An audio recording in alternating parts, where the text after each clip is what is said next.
In the tumultuous era of the 1930s and 40s, as nations mobilized for war, women found themselves thrust into the workforce like never before. Both the Soviet Union and the United States utilized propaganda to encourage women to contribute to the war effort, albeit with very different approaches. And much of it centered around hair, or rather, the covering of it.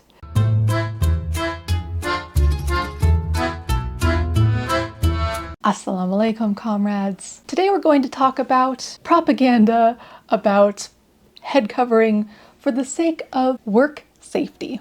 This was in part inspired by the fact that I recently came across this fantastic workplace plaque from the 1930s, which I now have in my collection, and I'll show that to you later on. Don't worry, it will sit in my workspace and inspire me to keep covering my hair. As someone who loves vintage propaganda, everything's propaganda, technically. You know what I mean. Some of you have strong feelings about using the word propaganda for things like this.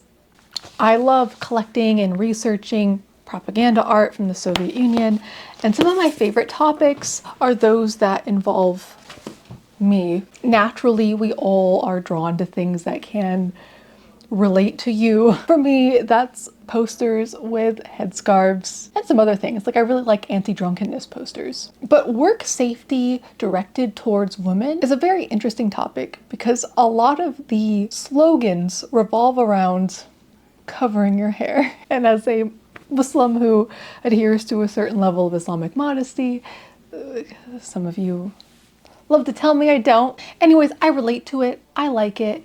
We're going to talk about it. And to juxtapose the Soviets' efforts in work safety regarding hair and headscarves, we're also going to touch a little bit on the Americans in the United States, North Americans.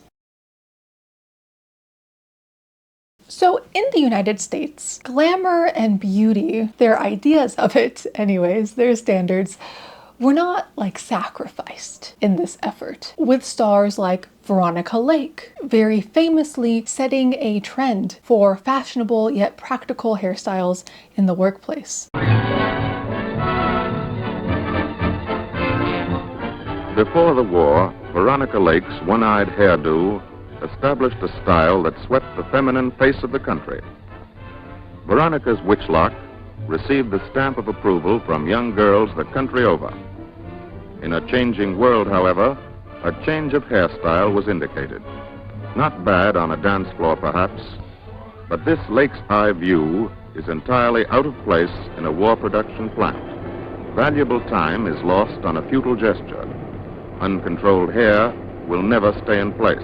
The operator is exposed to the constant threat of hair caught in the machine. In addition, the rhythm of precision work can be seriously upset, resulting in faulty work. Miss Lake has now decided to put glamour in its proper wartime place and face the world with both eyes in the clear. Her hair is out of the way, combed in a simple but becoming fashion. And girls all over the country who are taking up war jobs are following her lead once again. In fact, they're going Miss Lake one better by covering their hair completely with safety caps. When thinking about American propaganda featuring women in headscarves, you might think of this, the We Can Do It poster by J. Howard Miller, made in 1943, though it was only on display in factories for a total of 2 weeks during the wartime. It's been replicated in recent years over and over again and often serves as inspiration for modern pinup. It's a very sexualized image, I would say. Interestingly, the most well-known wartime image of Rosie the Riveter became Norman Rockwell's painting for the cover of the Saturday Evening Post, which depicted a muscular riveter desecrating a copy of Mein Kampf. Rockwell's model was a Vermont resident, then 19-year-old Mary Doyle Keefe, who was a telephone operator near where Rockwell lived, not a riveter. Rockwell painted his Rosie as a larger woman than the actual model, and he was later forced to phone in and apologize for it. Despite this version being particularly more badass, it's funny how it's not as well remembered or used. Interestingly, a lot of the wartime propaganda was also quick to depict their work as temporary, something that would last just for the duration of the war. In many of these posters, you can easily imagine the women returning to their roles as homemakers once the war is over. And media would indeed turn back to this after the war. Meanwhile, in the Soviet Union, practicality prevailed. Headscarves became a symbol of dedication towards the cause, the collective cause, keeping hair out of machinery and minds focused on production.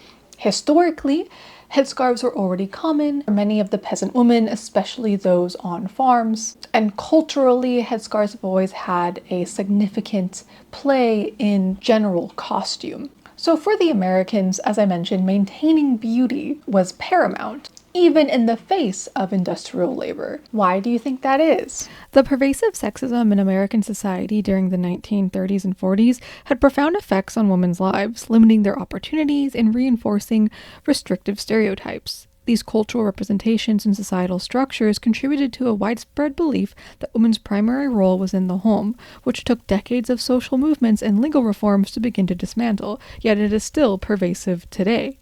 I bring this up just because in juxtaposition to the Soviet women, how they were depicted and represented, it really tells a whole story. It teaches us a lot about the differences in those societies at the time. Then there's the Soviet narrative, the focus on unity, efficiency, and productivity. Of course, the depiction of working women in the Soviet Union wasn't just during the wartime, although there are many great pieces from that period very specific to battlefield and munitions factory work. From the 1920s, you have the very famous "Working Woman, Grab Your Rifles," and even cultural solidarity posters where the Russian woman is telling this Tatar woman to join her in industrial labor. Glory to the Soviet female workers, or women in general, without worker in the phrase, would be common throughout the entirety of the Soviet Union, including those wearing headscarves, of course. Now, this 1960s work safety poster is one of my old-time favorites. It simply says, "Tie your hair or hide your hair," and the image alone tells you enough. But you know, 2 nations, 2 ideologies, 1 shared goal, victory. Although, let's be honest, who really got the victory in Europe? In the battle to keep your hair out of your face, the messaging and methods differed, reflecting those broader cultural and societal differences at the time. So let's take a look at a real-life artifact regarding all of this. My newest addition in my collection. Here it is. So here it is. Isn't she beautiful? This is from the 1930s, and it says, "When working on the machine, tie your headscarf this way or only this way." You can be read a few different ways, you know? My Russian isn't the best, but that's what it basically says. And here we have her. Here's the example. Hair tied out of her face in a little polka dot scarf there. Honestly, not bad condition for being so old. I love it. I love this. I've thought a lot about where I want to put her. My desk is a mess right now, but I'll probably keep her like right here.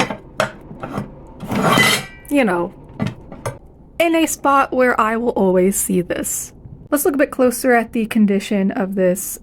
Again, really minimal wear and tear. I got this on Etsy. I found it on Etsy for $40. I don't like spending that much money, but worth it. I saw someone else on eBay selling the same exact one for like hundreds of dollars, so, and in worse condition, so steal in that regard. Here's the back if you're interested. There's no markings. I was wondering if there would be any production markings, but there's not. But yes, she's beautiful.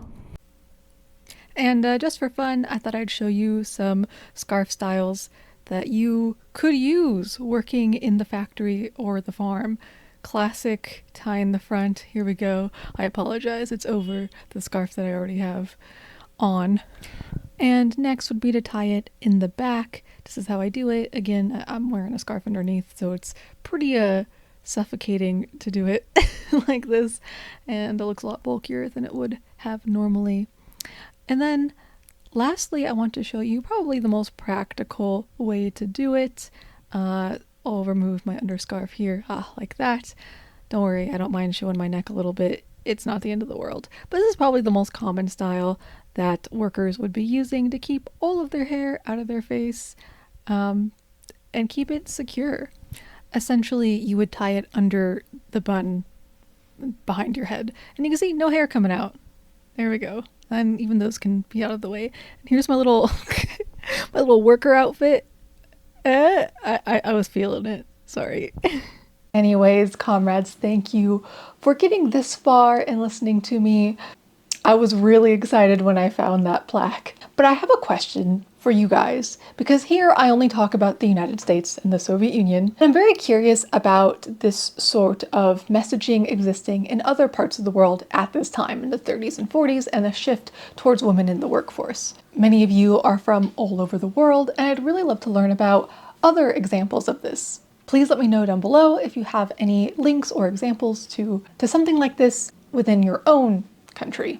Oh, also, earlier I brought up this poster. You may have seen it in the background of some of my videos before. It's actually the very first piece of Soviet history I ever got. This is what triggered my love of things. Well, not really, I was already obsessed with geography and history and the Soviets, but this was the first item that triggered my desire to collect. I found this when I was 13 years old at like a brass armadillo in Arizona when I was visiting my father, who had like just moved there at the time.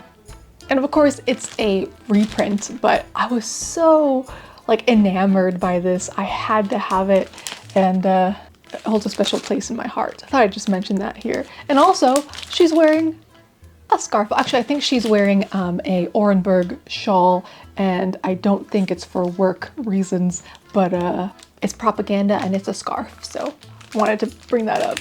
Anyways, links are all down below. If you want to support me, consider clicking on them. I'd really appreciate it. All right, please be inspired by history and have a good day.